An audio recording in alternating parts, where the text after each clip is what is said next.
Hello friends, आप लोग कैसे हैं? आशा कर रहे हैं कि आप लोग बेहतर तरीके से होंगे और अपने स्टडी को जो है आप जारी रखे होंगे।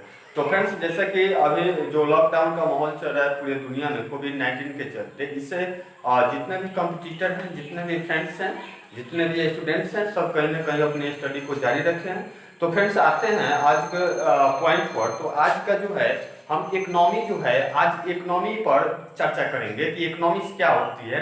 उसका जो है सिंप्लीफाइड तरीके से फ्रेंड्स समझना है कि इकोनॉमिक्स जो है, यानी कि उसे जितना सिंपल बनाकर हम समझेंगे वही इकोनॉमी जो होगा हम लोग का अपना होगा। अक्सर एग्जाम्स में जो है यहाँ से सवाल पूछ लिए जाते हैं।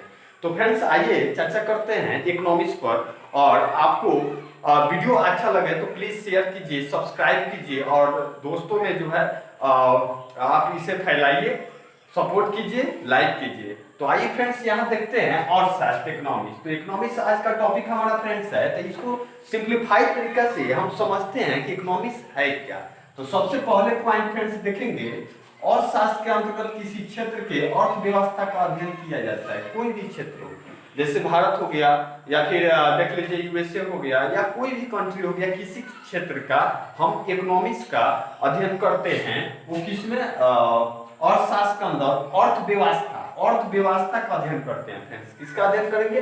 अर्थव्यवस्था का अध्ययन किया जाता है। तो फ्रेंड्स, एक और बात है कि जैसे कि इकोनॉमिक्स शब्द जो है अधूरा होता है जब तक कि हम नहीं कहें, जैसे Indian economy, USA economy, China economy, जब तक किसी देश का नाम नहीं जुड़ता है तो इकोनॉमिक शब्द अपने आप में अधूरा होता है, क्योंकि हर एक देश का इकोनॉमी अलग अलग होता है। इसीलिए यहाँ डिफिनीशन में फ्रेंड्स देखिएगा कि किसी क्षेत्र के अर्थव्यवस्था का अध्ययन किया जाता है। किसके अंतर्गत? इकोनॉमिक्स के अंतर्गत। तो हर एक देश का अर्थव्यवस्था अलग अलग होती है, ये बात हम लोग को याद रखना पड़ेगा।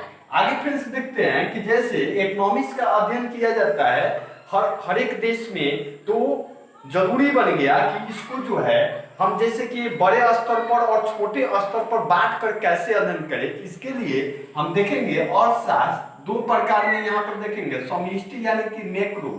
ये फ्रेंड्स मैक्रो है, यहाँ पर देख लीजिएगा मैक्रो। अब मैक्रो इकोनॉमी जिसमें समष्टि में पूरे किसी कंट्री का, ये स्टेट का, या फिर पूरे दुनिया का इकोनॉमिक्स का अध्ययन किया जाता है, वो होता है समष्टि यानी मैक्रो। उसके बाद फ्रेंड्स देखेंगे दूसरा होता है सूक्ष्म यानी कि माइक्रो। इसके अंतर्गत हम देखेंगे कि जितने भी छोटे मोटे कंपनी होती है या किसी परिवार की अर्थव्यवस्था का अध्ययन किया जाता है। तो यहाँ पर हम दो पॉइंट फ्रेंड्स याद रखेंगे कि अर्थशास्त्र जो है, देखिएगा इसे दो पार्ट्स में बांट कर अध्ययन किया गया, एक समष्टि, और समष्टि में हम देखते हैं कि इसमें किसी देश या राज्य या पूरे दुनिया का अर्थव्यवस्था अध्ययन किया जाता है। और वही हम सूक्ष्म माइक्रो में फ्रेंड्स देखते हैं तो किसी कंपनी का या किसी परिवार का पार्टिकुलर अर्थव्यवस्था का अध्ययन किया जाता है। अब फ्रेंड्स आगे देखते हैं तो अर्थव्यवस्था, अर्थव्यवस्था का प्रकार, यानी कि अर्थव्यवस्था का प्रकार, कितने प्रकार के फ्रेंड्स अर्थव्यवस्था पूरे दुनिया में पाई जाती है। तो अलग अलग देश में अलग अलग प्रकार की अर्थव्यवस्था है। तो फ्रेंड्स यहाँ पर ध्यान देंगे, जैसे पहला है पूंजीवादी अर्थव्यवस्था। पूंजीवादी, इसे कैपिटलिस्ट कहा जाता है। यहाँ पर ध्यान देंगे, पहला पॉइंट है फ्रेंड्स पूंजीवादी अर्थव्यवस्था, इसे कैपिटलिस्ट कहा जाता है। देखिएगा फ्रेंड्स, इसमें क्या होगा, उत्पादन के साधन पर निजी स्वामित्व, यानी कि जिस देश में अगर कोई प्रोडक्शन चीजें हो रही है उस पर ज्यादातर निजी क्षेत्र का अधिकार है, तो हम समझ जाएंगे फ्रेंड्स कि वहां क्या है, पूंजीवादी अर्थव्यवस्था है, यानी क्या है, कैपिटलिस्ट है। और जो सरकार का स्वामित्व होता है बहुत सीमित रूप से होता है। तो पहला पॉइंट फिर से फ्रेंड्स देख लेंगे, पूंजीवादी अर्थव्यवस्था किसे कहते हैं? तो किसी भी देश के उत्पादन, जो वस्तु का उत्पादन होता है, प्रोडक्शन होता है, या वहां की जो व्यवस्था होती है, यदि उस पर किसी निजी पार्टिकुलर पर्सन का स्वामित्व रहता है, आदमी का किसी निजी, तो उसे हम कहते हैं पूंजीवादी अर्थव्यवस्था। जैसे हम देखेंगे फ्रेंड्स कि यूएसए है और ब्रिटेन है, यहाँ का इकोनॉमी जो है यूएसए और ब्रिटेन का क्या है, पूंजीवादी है। क्लियर? उसके बाद फ्रेंड्स चलते हैं आगे, तो ये समाजवादी अर्थव्यवस्था, ऐसे सोशलिज्म इसे कहा जाता है, सोशलिज्म। तो समाजवादी अर्थव्यवस्था में फ्रेंड्स देखेंगे उत्पादन या धन वितरण पर राज्य का स्वामित्व होता है और निजी क्षेत्र का जो स्वामित्व होता है बहुत ही सीमित रूप से होता है। यानी कि सिंपल सी साधारण भाषा में फ्रेंड्स हम याद रखेंगे कि समाजवादी अर्थव्यवस्था किसे कहा जाता है, तो समाजवादी अर्थव्यवस्था उस अर्थव्यवस्था को कहा जाएगा जिसमें उत्पादन और धन वितरण पर राज्य का स्वामित्व होता है, यानी सरकार का स्वामित्व होता है, उसे हम कहते हैं समाजवादी अर्थव्यवस्था यानी सोशलिज्म अर्थव्यवस्था। तो फ्रेंड्स जैसे हम रशिया का देखते हैं, रूस का, तो रूस में अभी भी जो है समाजवादी अर्थव्यवस्था है। क्लियर। उसके बाद फिर चलते हैं तो एक टाइप मिलता है आपका मिश्रित अर्थव्यवस्था। क्या मिलेगा फ्रेंड्स? मिश्रित अर्थव्यवस्था, मिक्स इकोनॉमी। तो मिक्स इकोनॉमी में होगा क्या, इस व्यवस्था में निजी तथा सरकार, यहाँ पर फ्रेंड्स देख लेंगे सरकार, ठीक है, निजी तथा सरकार यानी दोनों का अस्तित्व इसमें बना रहता है। यानी कि कोई भी प्रोडक्शन हो रहा है, जैसे कि भारत की इकोनॉमी जो है वो मिक्स इकोनॉमी है फ्रेंड्स, भारत की जो इकोनॉमी है वो मिक्स इकोनॉमी है। तो हम देखते हैं कि भारत में सरकार का भी स्वामित्व रहता है और निजी भी क्षेत्र का, जैसे टाटा मोटर्स का नाम आपने सुना होगा, वो भी प्रोडक्शन करता है और भारत की कंपनी जो है भारत सरकार की सेल दोनों करती है। तो यहाँ की इकोनॉमी और अर्थव्यवस्था में फ्रेंड्स निजी और सरकारी यानी दोनों का अस्तित्व है, और इस प्रकार के फ्रेंड्स अर्थव्यवस्था को कहा जाता है मिश्रित अर्थव्यवस्था। तो आप देखिएगा कि ये अर्थव्यवस्था खासकर भारत यानी कि भारत अपने देश में जो है यहाँ पर दोनों का स्वामित्व रहता है, उसे ही हम क्या कहते हैं, मिश्रित अर्थव्यवस्था कहते हैं। तो फ्रेंड्स क्लियर होना चाहिए, पहला पूंजीवादी उत्पादन पर या धन वितरण पर जो भी है, अगर मान लीजिए निजी क्षेत्र का स्वामित्व ज्यादा है तो वहां की अर्थव्यवस्था पूंजीवादी हो गई। और आगे चलते हैं समाजवादी अर्थव्यवस्था, जिस अर्थव्यवस्था में यानी जिस अर्थव्यवस्था में हम देखते हैं उस देश में उत्पादन धन वितरण पर वहां की सरकार का स्वामित्व ज्यादा है, तो उसे हम कहते हैं समाजवादी अर्थव्यवस्था। और फ्रेंड्स एक मिक्स होता है, तो मिक्स में हम देखते हैं कि निजी यानी कि प्राइवेट और गवर्नमेंट दोनों का अस्तित्व रहता है। तो फ्रेंड्स इसको हम बोलते हैं आपका मिश्रित अर्थव्यवस्था। तो इस बात को फ्रेंड्स हम ये तीन जो होते हैं यही इंपॉर्टेंट फैक्ट होते हैं। क्लियर हुआ? उसके बाद फ्रेंड्स और भी पॉइंट हम देख लेते हैं। एक होता है आपका खुली अर्थव्यवस्था, ओपन इकोनॉमी। ओपन इकोनॉमी का मीन फ्रेंड्स क्या होता है कि आयात निर्यात पर न्यूनतम प्रतिबंध हो, यानी कि आयात निर्यात पर न्यूनतम प्रतिबंध हो, यानी कि 0 प्रतिबंध हो, ना के बराबर हो, उसे ही हम खुली अर्थव्यवस्था फ्रेंड्स कहते हैं, ओपन इकोनॉमी। इस प्रकार की अर्थव्यवस्था यूएसए और सिंगापुर में खासकर देखने को मिलती है।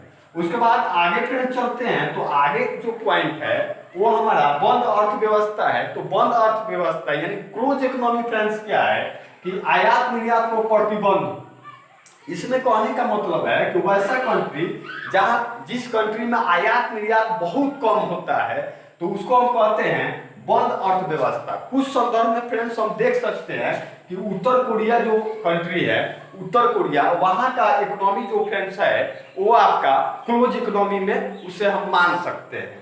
उसके बाद फ्रेंड्स ये तो हमारे रहे आपके अर्थशास्त्र के कितने प्रकार हैं और क्या है बेसिक कंसेप्ट। उसके बाद नोट में यहाँ पर फ्रेंड्स आप देखिएगा नोट में कि अर्थशास्त्र नामक एक पुस्तक जो थी, चाणक्य या विष्णुगुप्त जिन्हें कौटिल्य भी कहा जाता है, इस व्यक्ति ने, इस पॉइंट को समझिएगा, ये लिखे थे। और ये जो थे चंद्रगुप्त मौर्य के गुरु थे, ये चाणक्य जो थे चंद्रगुप्त मौर्य के गुरु थे। तो फ्रेंड्स ये अर्थशास्त्र नाम इस बुक का है अर्थशास्त्र, लेकिन ये जो किताब है फ्रेंड्स इसमें इकोनॉमी का चर्चा नहीं है, इसमें राजनीति शास्त्र एवं लोक प्रशासन के बारे में चर्चा किया गया। तो फ्रेंड्स इस पॉइंट को कभी कभी एग्जाम में देखा गया है कि पूछ लिया जाता है कि अर्थशास्त्र जो है किस विषय पर आधारित बुक है। तो यहाँ पर हम देख लेंगे राजनीति शास्त्र एवं लोक प्रशासन के बारे में इसमें चाणक्य या विष्णुगुप्त या कौटिल्य कहिए उन्होंने लिखा है। आगे फ्रेंड्स देखेंगे कि अर्थशास्त्र के पिता एडम स्मिथ को कहा जाता है। सब लोग जानते हैं, कुछ नोट करना है कि अर्थशास्त्र के पिता एडम स्मिथ को कहा जाता है। और उन्होंने फ्रेंड्स एक बुक लिखा जिस बुक का नाम वेल्थ ऑफ नेशन किताब का नाम था। उसके बाद फ्रेंड्स देखेंगे कि इन्होंने परिभाषा जो दिया कि धन का विज्ञान माना जाता है। इकोनॉमिक्स का परिभाषा ये जो है एडम स्मिथ द्वारा फ्रेंड्स इन्होंने बोला कि धन का विज्ञान माना जाता है। ये जो है ये परिभाषा जो दिए ये बोले कि धन का विज्ञान माना जाता है। अब फ्रेंड्स आगे बढ़ते हैं तो एक कार्ल मार्क्स के बारे में सुना होगा।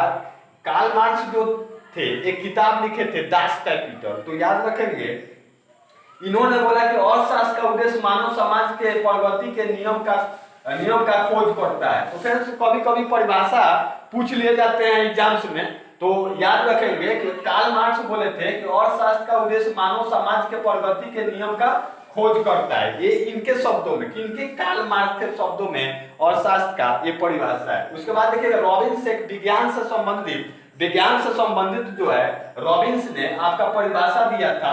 अर्थशास्त्र वास्तविक विज्ञान है। देखिए अर्थशास्त्र क्या है, वास्तविक विज्ञान है। तो फ्रेंड्स ये अर्थशास्त्र के कुछ जो है बेसिक कॉन्सेप्ट या जानकारी जो समझिए बेसिक जानकारी है जो अक्सर एग्जाम्स में पूछ लिए जाते हैं। इसके बाद फ्रेंड्स हम लोग देखेंगे जब इंडियन इकोनॉमी पढ़ेंगे तो इंडियन इकोनॉमी को जो है बांट कर पढ़ना है। जैसे कि आप देखिएगा कि भारत का अर्थव्यवस्था जो है जब अंग्रेज चले गए यानी कि 1947 के बाद हम देखेंगे क्या कंडीशन है।